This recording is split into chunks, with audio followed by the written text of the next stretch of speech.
Good evening. I'm Mike Knetter, and welcome to the UW Now Livestream. And I wish you all a happy Day of the Badger. We're proud to be bringing you a show tonight during our 1,848 minutes of giving to help highlight some of the incredibly timely and important work being done by our faculty and our alumni. Tonight, we're going to look at how artificial intelligence can make our lives better. We've touched on this topic previously on the live stream, and tonight we'll zero in on some applications that we think might be more tangible. For example, how is AI already impacting industries behind the scenes in ways that we might not notice? Is it eliminating jobs in certain industries? What's going on at the university in the realm of AI, and how might we create important advances and safeguards in this area? And where will we see AI making the greatest impact in our everyday life? Our panelists tonight have significant experience in this space. Ankur Kothari and Rushabh Parmani, both graduates of the class of 2001 from our vaunted computer science department, co-founded the company Automation Anywhere, which is focused on automation products to make work and life better. Kothari and Parmani, as I noted, were both students here finishing in computer science in 2001. They were also kindergarten students together in Mumbai in India. So they've shared a pretty long experience together. Hard to believe that since 2003, they've been working together in this company that they helped co-found, and maybe they'll be the elusive computer science graduates that really only have one or two jobs in their entire career. But really welcome here tonight. Ankur is Chief Operating Officer for Automation Anywhere, and Rushabh is the Executive Vice President for Customer Success and Operations. And we thank you for joining us. Also with us this evening is Patrick McDaniel, who's the Tsun-Ming Shih Professor in the Department of Computer Science at UW, and his research interests are in computer and network security and technical public policy. Prior to coming to Wisconsin in 2002, he was the William L. Weiss Professor of Information and Communications Technology and the Director of the Institute for Networking and Security Research at Penn State. We're really happy to have Patrick on our faculty. He's been a real force already in the department and very important in shaping some of the great things that we're doing in computing, data, and information sciences. So welcome to all three of you. We're looking forward to a great program tonight, and Professor McDaniel is going to start us off with the discussion of AI and how it might touch our lives. So welcome, Patrick. Thank you, Mike. If you could share my slides, thank you. So actually, my brief comments really relate to something. The White House approached me in 2017 as the AI revolution, which had been coming along, but really around 2016, 2017, 2018, it became clear of what a fundamental shift this meant in technology and society. And so the White House approached me to create a national strategy document that explored what are the security implications of this new revolution and how they might play out in actual industry. And so what I want to do is give you a couple of thoughts about the first question I'm always asked when in that domain, and that is, what are the things that are going to happen next? But before I really get into that, I think it's important to talk about really what is AI. So AI isn't a single technology. It's a range of technologies that relate to taking computer algorithms that use metaphors for things like learning and large collections of data and experiences and turning them into action. So you've all experienced different kinds of machine learning. You can experience things like ChatGPT today, where you're seeing text that is actually written by AI. And this falls into a category called machine learning, which is really just a set of algorithms take large amounts of data and creates a model for some phenomenon, such as writing an email. Other kinds of AI involve what are called reinforcement learning, which typically you'll see in contexts such as robotics, where you're taking a very simple algorithm with almost no initial memory, but you're exposing it repeatedly to experiences. And in many ways, it learns the same way we as humans do. And over time, the robot becomes more and more effective at its task. Now, one last item which has really come to the fore, the world changed about 16 months ago with the advancement of ChatGPT. And it's really coming from a class of AI called foundational models. And foundational models are very, very large versions of things like machine learning, which may contain things like trillions of individual pieces of data and may consume vast amounts of data from, say, for example, all of the images on the internet. And these foundational models have proven to be on the cusp of human intelligence. And within this context, what we're seeing, next slide, please. What we're seeing is the beginning of what we call social disruption.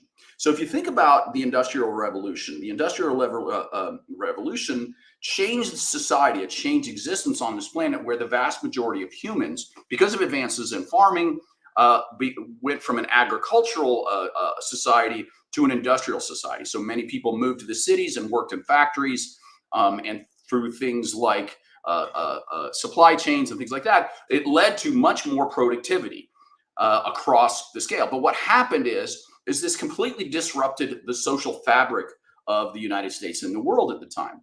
And what we're going to see in the next few years is exactly the same kind of thing. What we're going to see is a change in the very nature of work. So this picture is actually from the Autobahn. This is something I actually experienced with my wife and kids some years ago. We were on the Autobahn, and we saw trucks with 18-wheelers in this case doing something called platooning across the Autobahn. And only one of the trucks had a human in it, and the rest of them just followed the first truck. And they've advanced since they experienced this.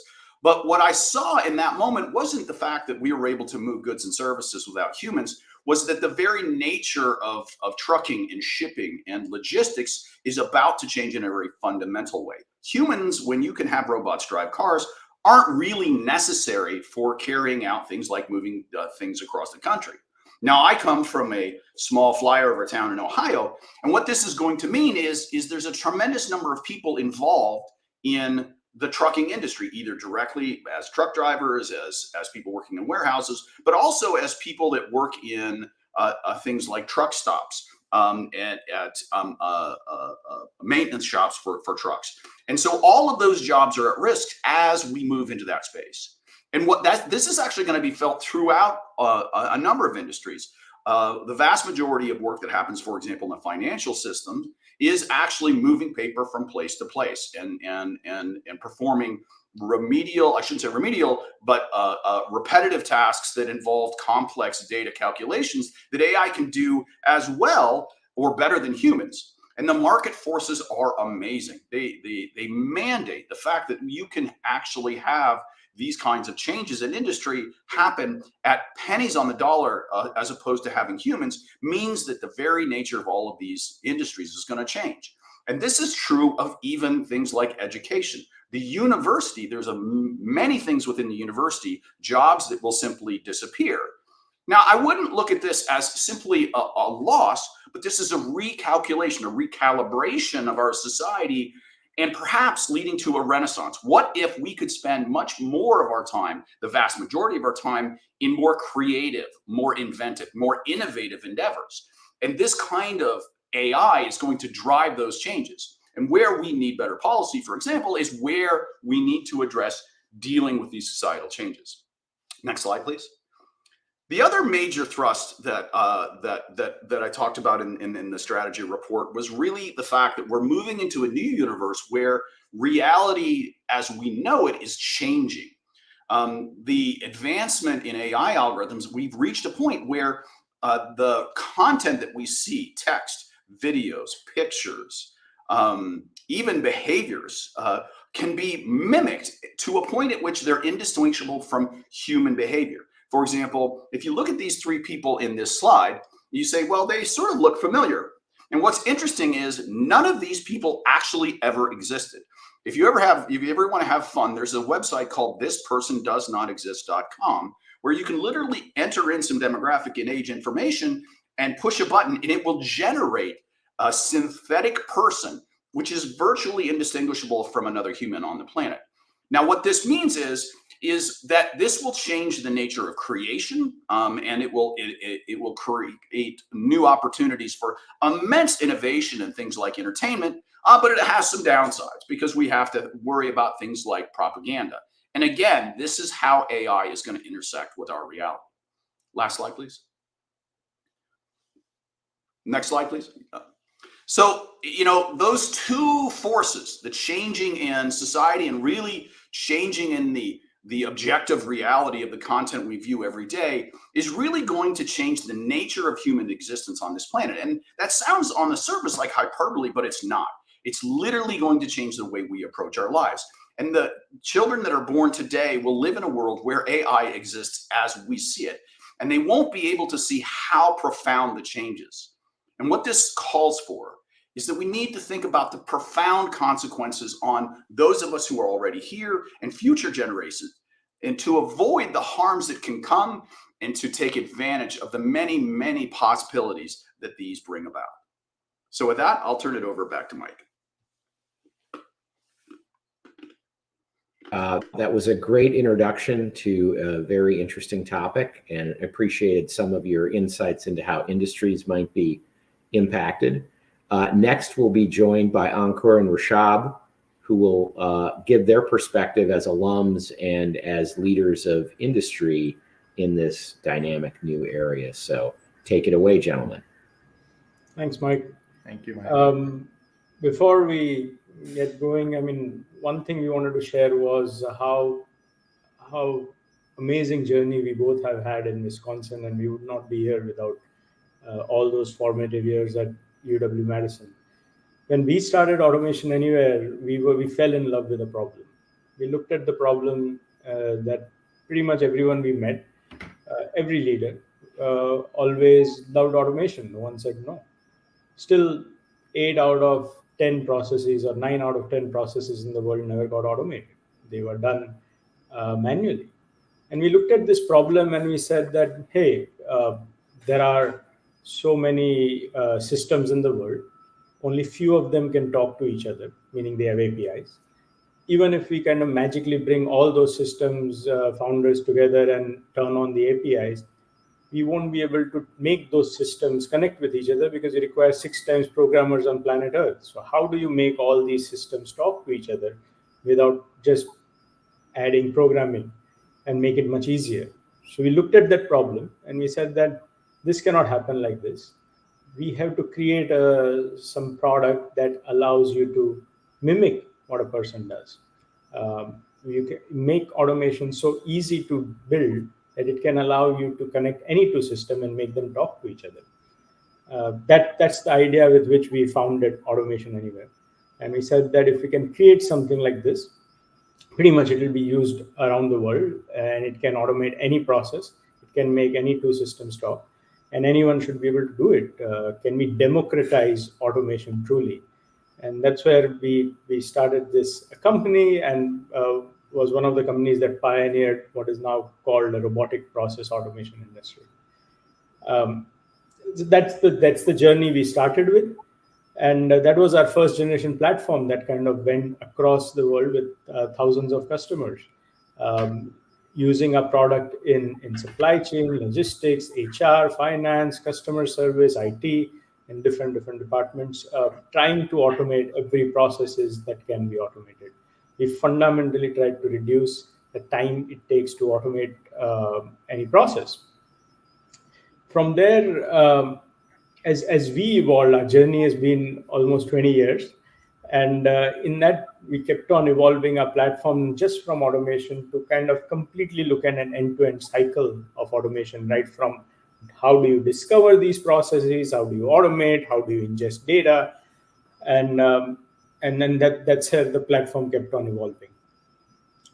Talking about the AI trend, that's our third generation platform. And before I go there, let me talk about the 3 trends, mega trends that I have seen around the world, working with thousands of customers and partners, and then meeting different leaders that we see very prevalent.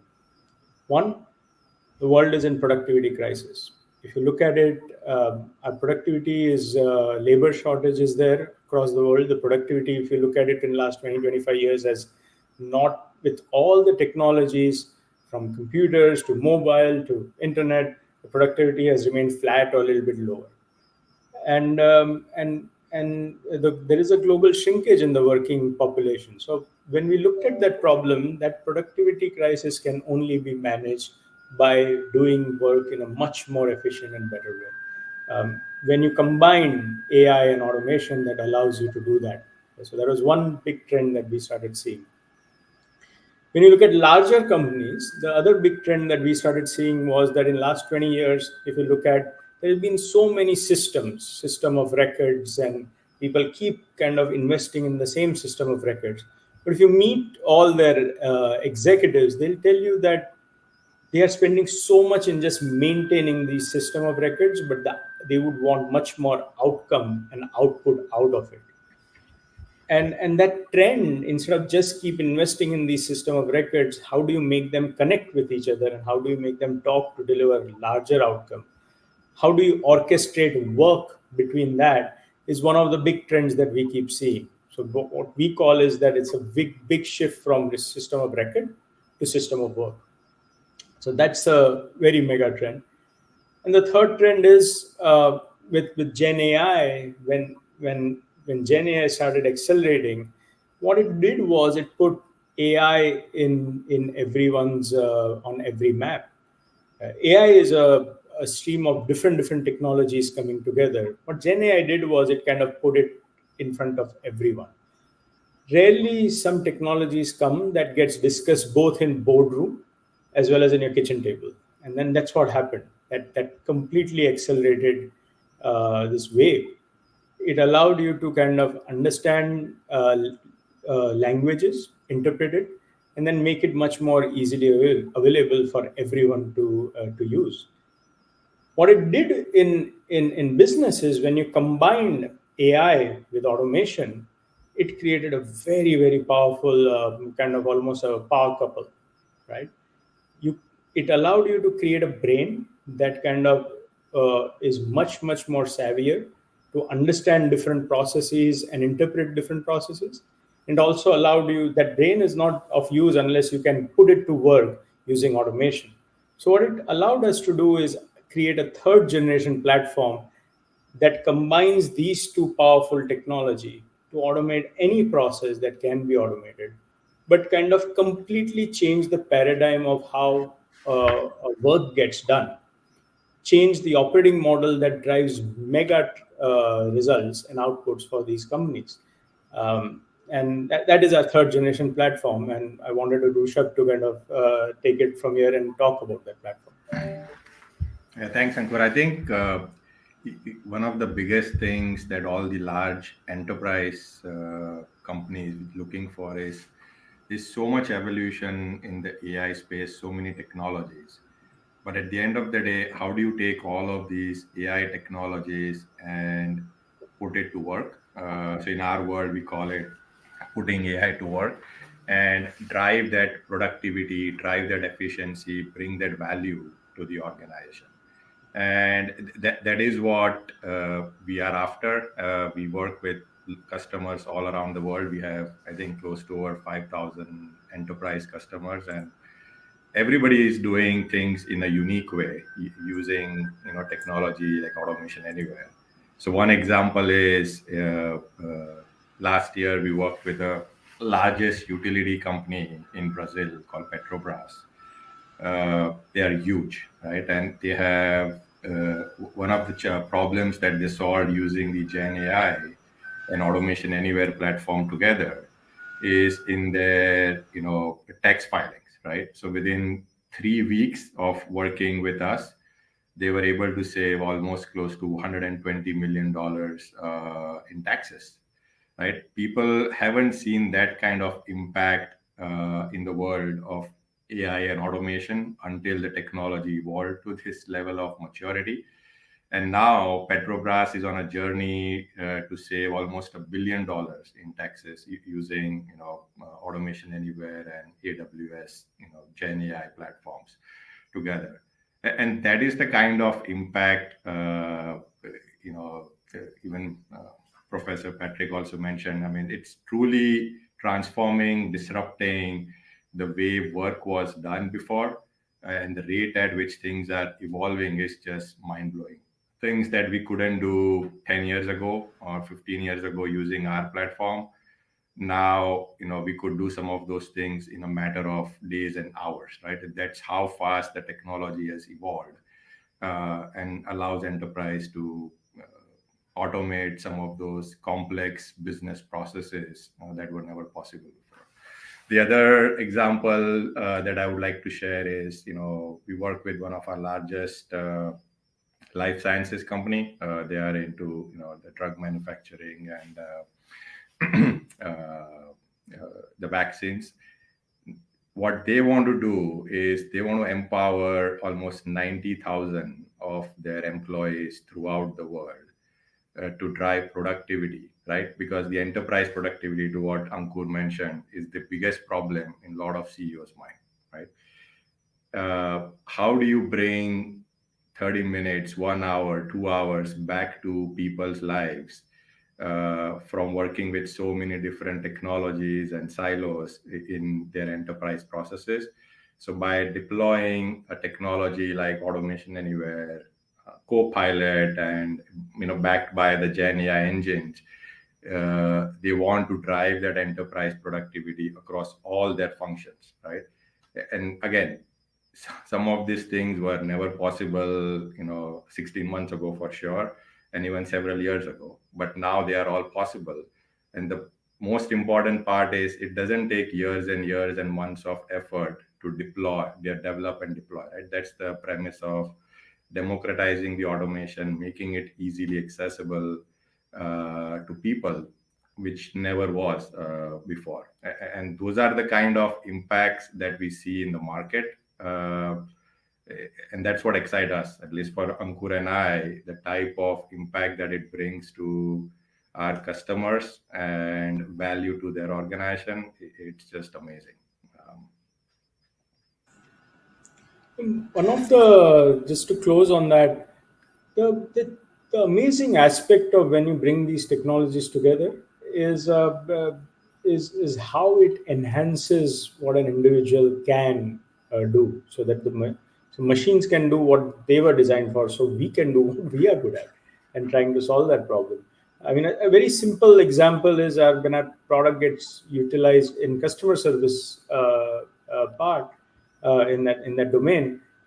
What you see is people who are working in that domain, while the work gets done on their machine, they focus more on talking to their customer, empathizing, understanding, as opposed to kind of at the same time navigating and entering information or kind of bringing information so that they can help and serve the customer better. The way to think when you combine AI and automation or put AI to work is how do you create what Rushabh gave a Petrobras example, how do you create a 10x tax consultant or tax agent? With Gen AI, people started talking about a 10x engineer and a normal, everyone can be a 10x engineer. Similarly, when you combine AI and automation together, every professional can be a 10x professional or a 5x professional if when they leverage these technologies to perform their job in a much better way and completely in unique new ways that can the impacts that they can bring and the insights that they can bring for their organization, their customers, their teams, and things like that.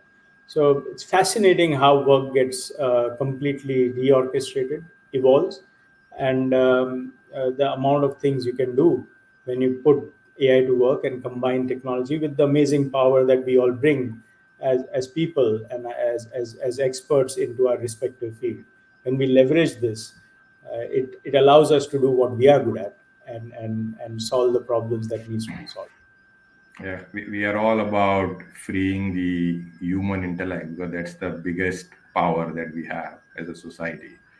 And by automating some of these complex processes, it allows us to free that, and we can put it to use to much greater good. So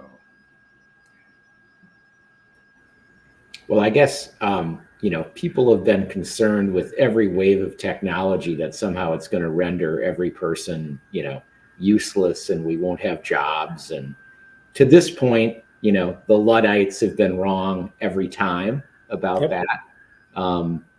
This time does feel a little different with artificial intelligence. One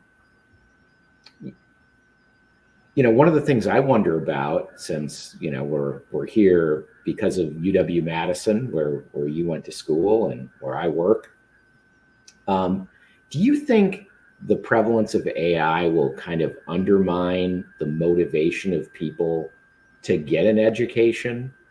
At least people, at a certain level who maybe feel like, oh, me having the time to just hang out and be creative. I mean, not everyone probably feels like they can contribute in that way. Do you worry at all that artificial intelligence, in the same way that calculators, meant I didn't really, maybe my kids didn't need to understand arithmetic in the way I did. Will AI mean that young people in the future won't really feel motivated to learn as much? Do you have any concern about that? Certainly, I think there's certainly some concern about the loss of expertise. So whenever you outsource to algorithms any kind of expertise which is gained through experience, there is a loss. But what the reality is that AI needs constantly retraining. It needs constant new information. It needs constant vigilance by humans. AI can be extraordinarily fragile and extraordinarily vulnerable in certain circumstances. So I can imagine if I was going to ask the guests here on the tax automation process, the amount of safety checks you have to do, because AI sometimes gets things wrong. It can imagine things that aren't there. It can invent things that aren't real. And so there's always got to be a human who's got some intrinsic expertise in the domain. Yep. Just handing it over to AI is kind of a popular cliche, but that's not actually the way AI is going to play out in practice. What's going to happen is we're just going to get better and better at watching the watchers. We're going to get better at watching the AI evolve. And as we do that, we're going to become much better at thinking about expertise in a broader context. Yeah, so one of the biggest concerns when we talk to large organizations when it comes to AI, everybody's worried about the governance, the guardrails, the security. They don't want to give it to everybody to just use it the way they want to. So the way we approach it in Automation Anywhere is the concept of a human in the loop, a kind of what Professor alluded to. So, but as the technology continues to improve and gets better and better throughput, the dependency on human continues to reduce. But the process continues to evolve, right? So there is always a need for the human in the loop. And to your point, Mike, I think my kids are too young to worry about what they're going to learn and not, honestly. But I think what I've seen is, I don't think learning is going to go away. It's going to continue to evolve. What the type of different learnings that's going to come, right, over time. The need to learn for humans has always been. I don't think that's going to go away. Yeah. We don't need to learn to farm anymore. I mean, exactly. But pretty much everyone needed to know some couple thousand years ago. But I'm gonna follow on to this point, because I think there's an important point relating to the application of AI. And one of the things that we have to do as a species, as a society, is figure out where it's okay to use AI and what structures do we need to govern. And let me give you a great example. Let's say, for the sake of argument, that a university decides they're going to let admissions be controlled by AI. Right? Let's say we'll pick on Harvard because it's fun.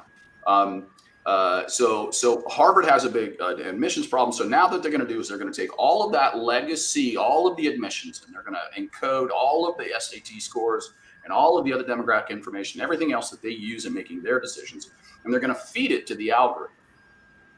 And then they're going to run this algorithm, and then they can say, hey, listen, AI decided who got into Harvard. But there's a very fundamental problem here, There's two fundamental problems. The first one is that when you do that, you're just going to replicate the historical biases that are in that human scale process. That's one of the things of AI. AI just replicates whatever data you've got, whatever you use to train the AI, it will replicate bias and inequity, for example.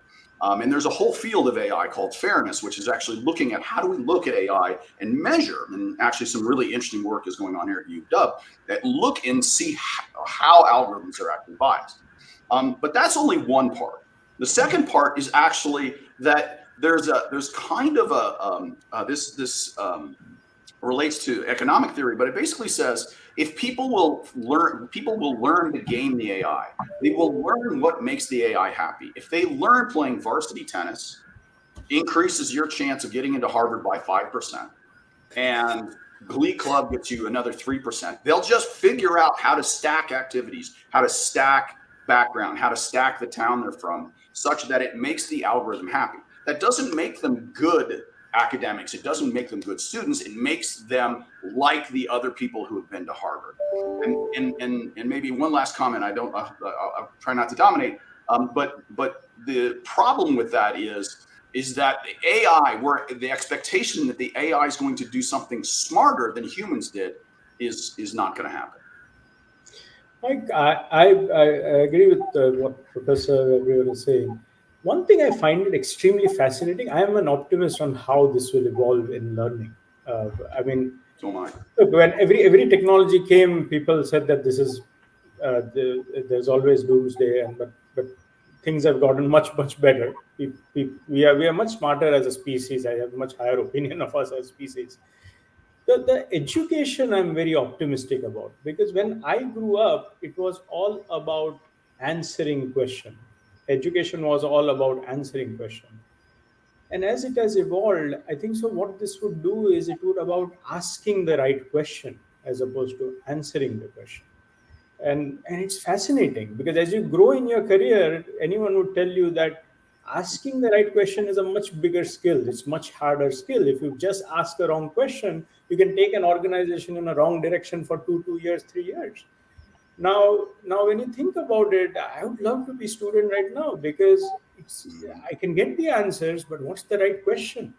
Don't tell me. I mean, when we talk, when we go out and we work with our teams, we tell them, don't tell me something that ChatGPT is going to tell me.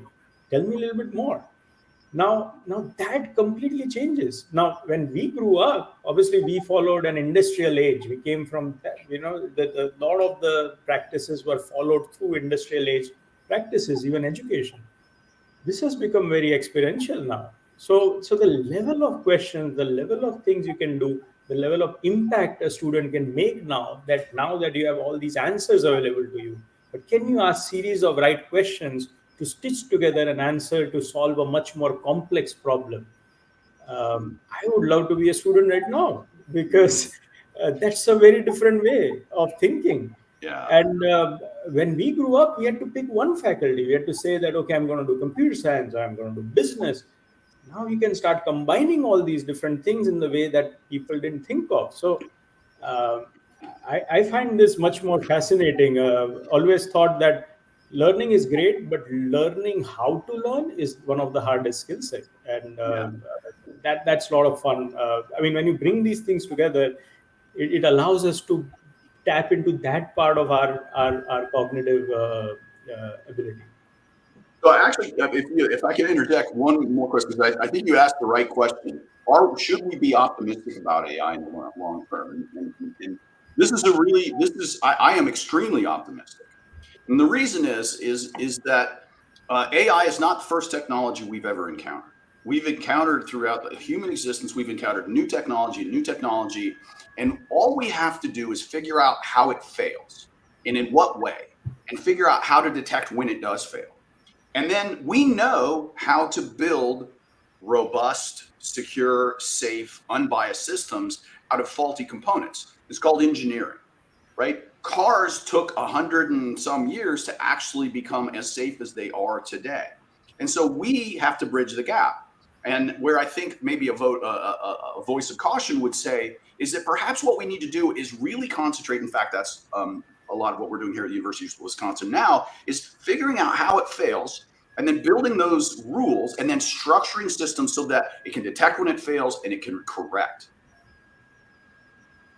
Do you think international competition could drive the application of AI into places that we don't want it to go? So whenever I hear about, safeguards and guardrails and we can't go too far too fast, and I always worry, well, what are other countries doing, and would they somehow get ahead if they were willing to take more risk than we were? Is that a concern that's valid or not? I do think that you'll have to look at all aspects of this. So it'd be naive to think that everything is just nice and great or everything is just doomsday. You will bring different kind of these things together. One thing Professor alluded to is AI learns from the data. Now, data, if it only comes from one part of the world, then it will be a very biased data. It doesn't matter which part of the world it comes from. So it has to be much more inclusive. It has to bring different thought processes together. It has to bring different ideas together. So yeah, I mean, it will, and in that, there will be elements that will create challenges. But like any technology, I think so. There are people who will be able to figure out, and they'll create those guardrails, and people are working towards that, so that the best part of it can be leveraged as opposed to the worst part of it. And like any technology, you'll have both the sides.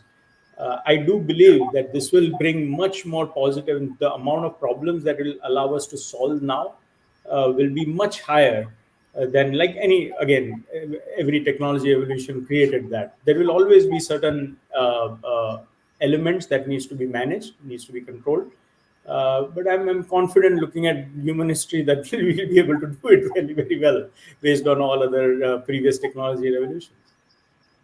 Yeah, and few weeks back, I was part of another conference, and we had this massive discussion on the responsibility AI plays and how the organizations are adopting their entire ESG program around AI.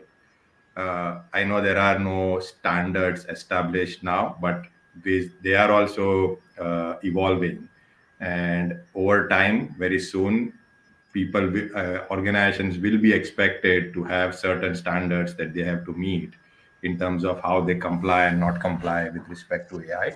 The way we have SEC filings, right, that you've got to have certain things, right? On AI right now, certain things are loose, but it's just a matter of time when those things have to be put in place. So everybody operates at certain standards, organization. So it was an interesting discussion. Yeah, I mean, I would just echo what everyone else said. All technology is used for evil, if there's some incentive to do so, and this is we're already seeing it broadly. There are people with no ethics. For example, what's shocking is I just got a briefing the other day about the uptake in data engineering being hired by organized crime. Is really astonishing. So I think we are going to go through a rough patch. I think we're going to find where there's going to be some real consequences here. I think it's for people like the people in this conference here. It's really incumbent upon us to take the mantle to really lead around public policy, both within industry and in academia, to help frame these discussions, to make people aware. And then sort of help people understand, because I think one of the problems that I see consistently is that people don't, that's too broad a statement. I've seen instances where companies and organizations don't appreciate the real risk of deploying AI. And I think there's a lot more we can do in the scientific community to help people kind of understand that. And I think that's kind of a failure on our part. I'm going to shift over to an audience question from Todd Olson. Since investment dollars are unlimited, he wonders which sectors of the economy would have the highest return on business or societal investment in artificial intelligence. Any thoughts on that? At least from our perspective, we are seeing a lot of investment going into enterprises, large enterprises. The impact that they can make into their overall top line growth, customer experience, employee experience, um, improving their overall cost and productivity structures. So there's a huge amount of investments going there. There's a very huge amount of investments going into just in general customer experience that completely changes when you start combining these technologies. Overall, as world evolved from industrial age, uh, people now expect the large corporations to know them like their local grocers or local vendors, right? You expect that intimacy from the large, that experience from some of the large companies. So you see a lot of investments going there, uh, that at least we have found into in the world of customer experiences and customer improvement. So that's where we are seeing a lot of things. And the lastly, like every technology, generally you see a huge amount of impact in financial sectors, in healthcare. These are the some places where they get very adopted in a very at scale. It does get adopted in other industries as well, but there are so many financial services companies or healthcare companies that their stories go much wider and has a much larger impact. So we're seeing a huge uptake in those kind of sectors as well.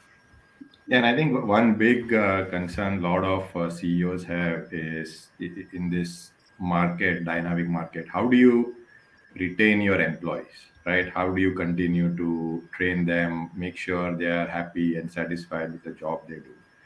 So I'll marry that with one of the other questions on the comments as well, which is what is an enterprise productivity, right? So using AI, you can deploy tools to your employee base to make things easier for them, right? Make their jobs easy, make their lives easier.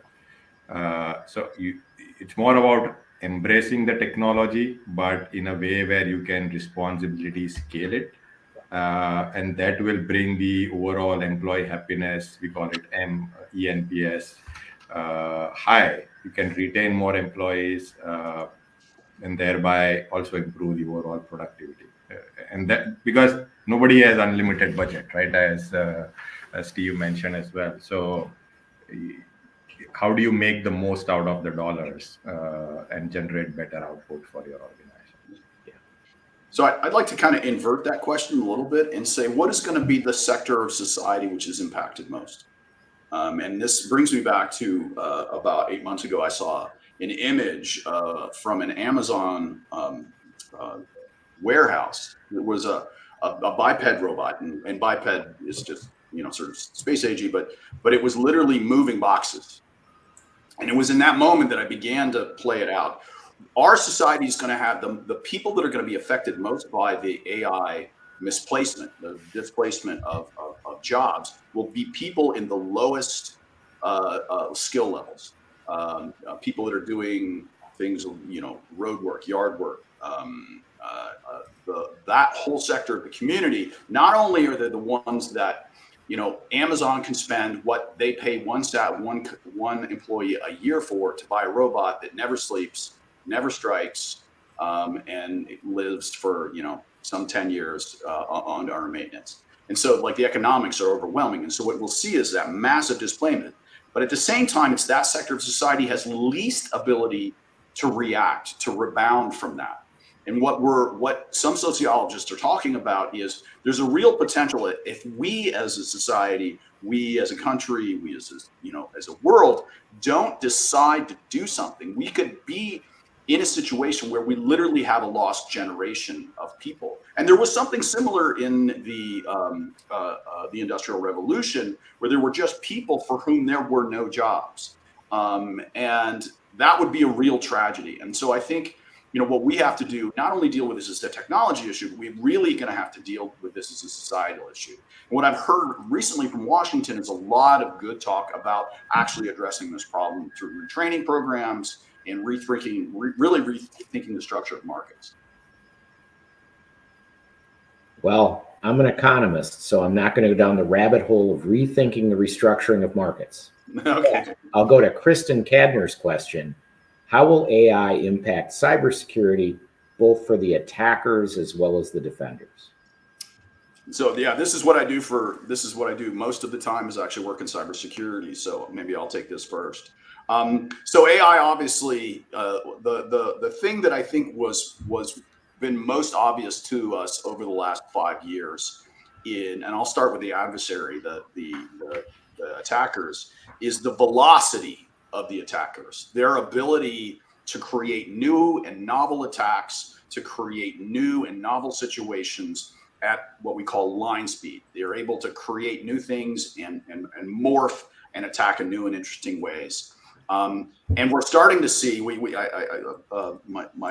fellow panelists were talking about generative AI. And we're starting to see that actually enter the picture. One of the worst attacks I heard the other day was that there's a set of attackers out there that are calling in to people's, for example, grandmother. They figure out who a grandmother and a granddaughter is. They call the grandmother, get 10 seconds of voice from grandmother, take it back to an AI, and then generate a voice with a whole script and call the granddaughter saying, I'm in trouble, I'm at this gas station, I need you to send money. And I heard a part of a recording and it was incredibly accurate. That kind of velocity is completely changing the game. At the same time, on the defender side, our defenses are also gaining the benefit of that kind of scale and velocity. And what's really interesting is that particularly with foundational models, what we're seeing is things that were traditionally hard to detect in cyberspace or cyber attacks are actually getting much easier because of the sheer model capacity, the amount of information these models have, particularly when what we call retrained for a particular cybersecurity attack. So I think the game has just gotten faster, and I think both sides are benefiting from it. Thoughts on that? Sorry? Any thoughts on that?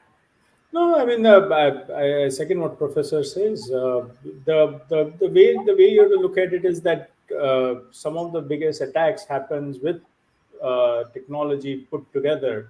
At the same time, how do you defend against that? You need technology to defend against that. So, like anything, these things will have two sides to the coin, and that will we are seeing that both the sides equate each other out. Hopefully, again, as I said, that it all the responsibility of how to make this, to improve our lives better, to democratize it, to spread more, improve lives of people. It all is in our hand. It's not this is happening to us. We are happening to these things. We are the ones who have created this technology. We are the ones who have we will invent. So from my standpoint, when I look at it, I've been always hopeful about, with all these advent of technologies, to improve the scale of life, better living, and a better way to work. So I find that always true. The challenges on the cybersecurity are real, but again, the way to counter those challenges is also technology. How do you counter that? And that gives us more ammunition to defend against that and put those guardrails and security around. So William Schmitz chimed in and said, this sounds like we're trying to optimize kind of in two different arenas. One is the technological and the other is more social, and I guess what the appropriate policies would be.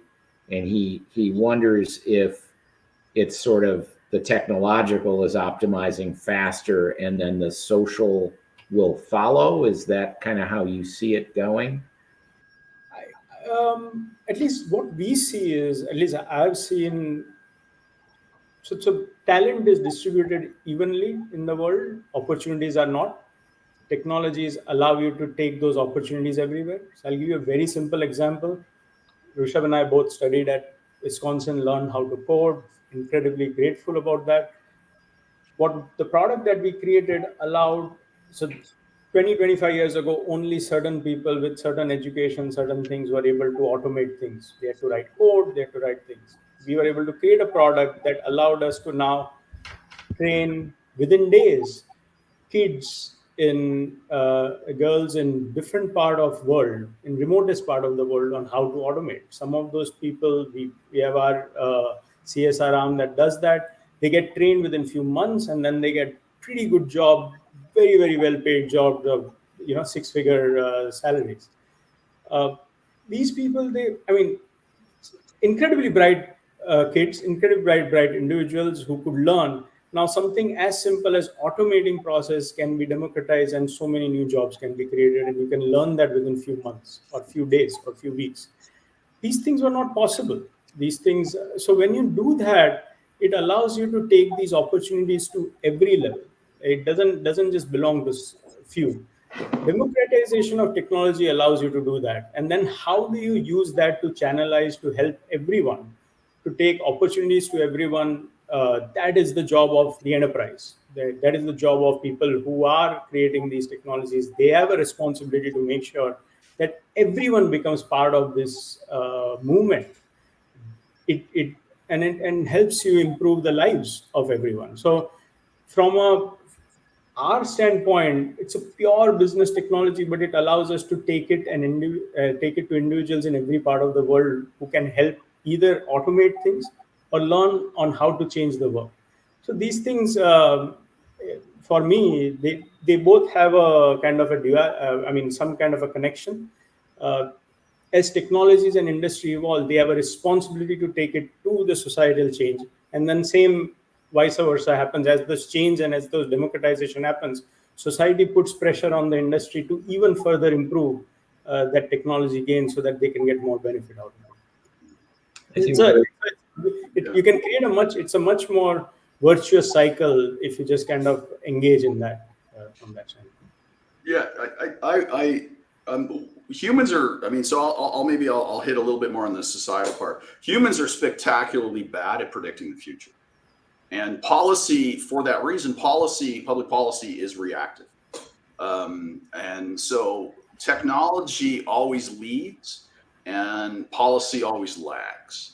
And so the optimization we have to do on society side is we have to first anticipate, but also measure and understand and study the impacts of AI as it's happening so that we create policies as we go along. So it's very difficult. I think, I've posited a number of different futures as we talked here this evening, but I think it's really important for us to make the study of AI, that optimization on society, an ongoing process and a first pillar of academic life in particular.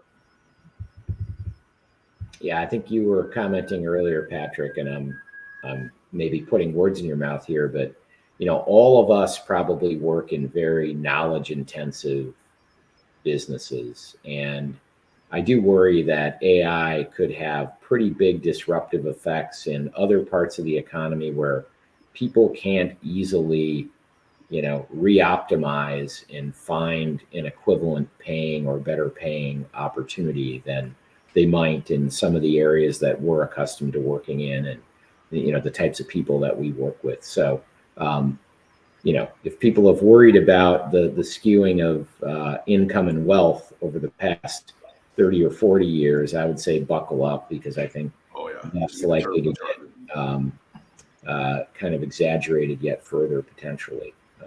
And I don't quite know what the solution to that is.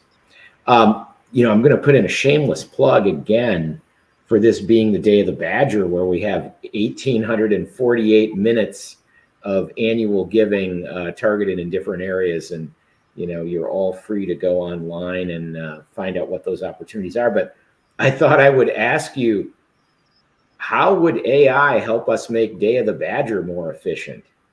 A day of annual giving where we push out opportunities to people. What would be the efficiencies an organization like the foundation should capture using AI to do this more effectively? So I have a just off the top of my head. So the people that are actually watching this tonight are interested in UW and trying to understand what makes it special and how it's moving the needle nationally and internationally. But everybody has their own experiences and their own needs and their own wants and their own interests. And so one thing that could happen would be AI could figure out, have I don't want to say chatbot because that's kind of a bad word these days, but a kind of conversation about, what do you want to know about UW? Could we create AI that allows somebody to be able to explore the full breadth and depth of UW. And if you want to make people excited about Days of Giving, that's one way, because if you find that one thing that they didn't know it exists, I think that would be the game changer.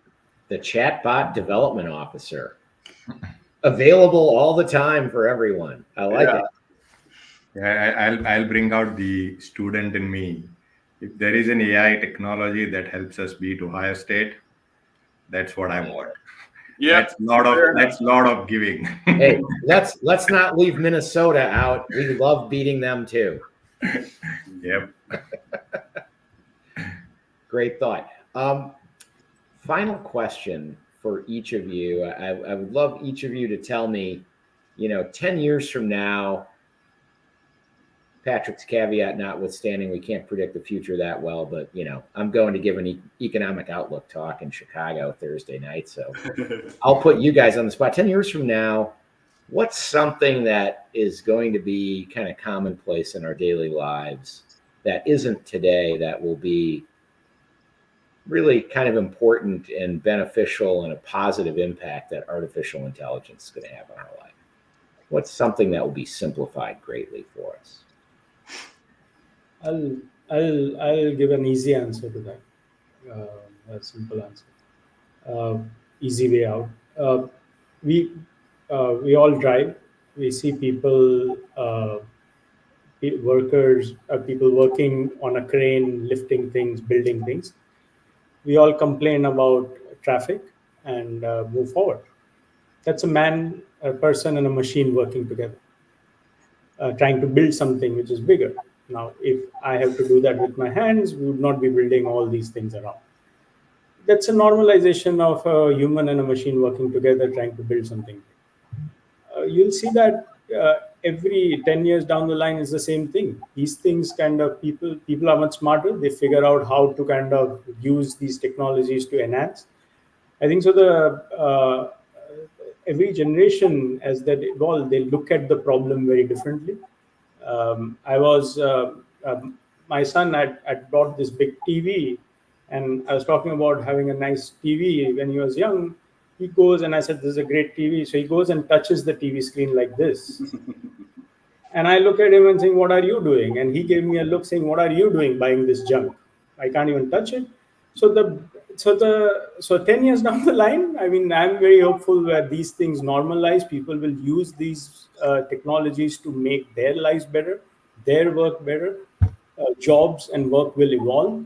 It will allow us to solve problems which are much more complex, that require solving in terms of equity, poverty, so many things like environment. It will allow us to do those kind of work, and the jobs will evolve.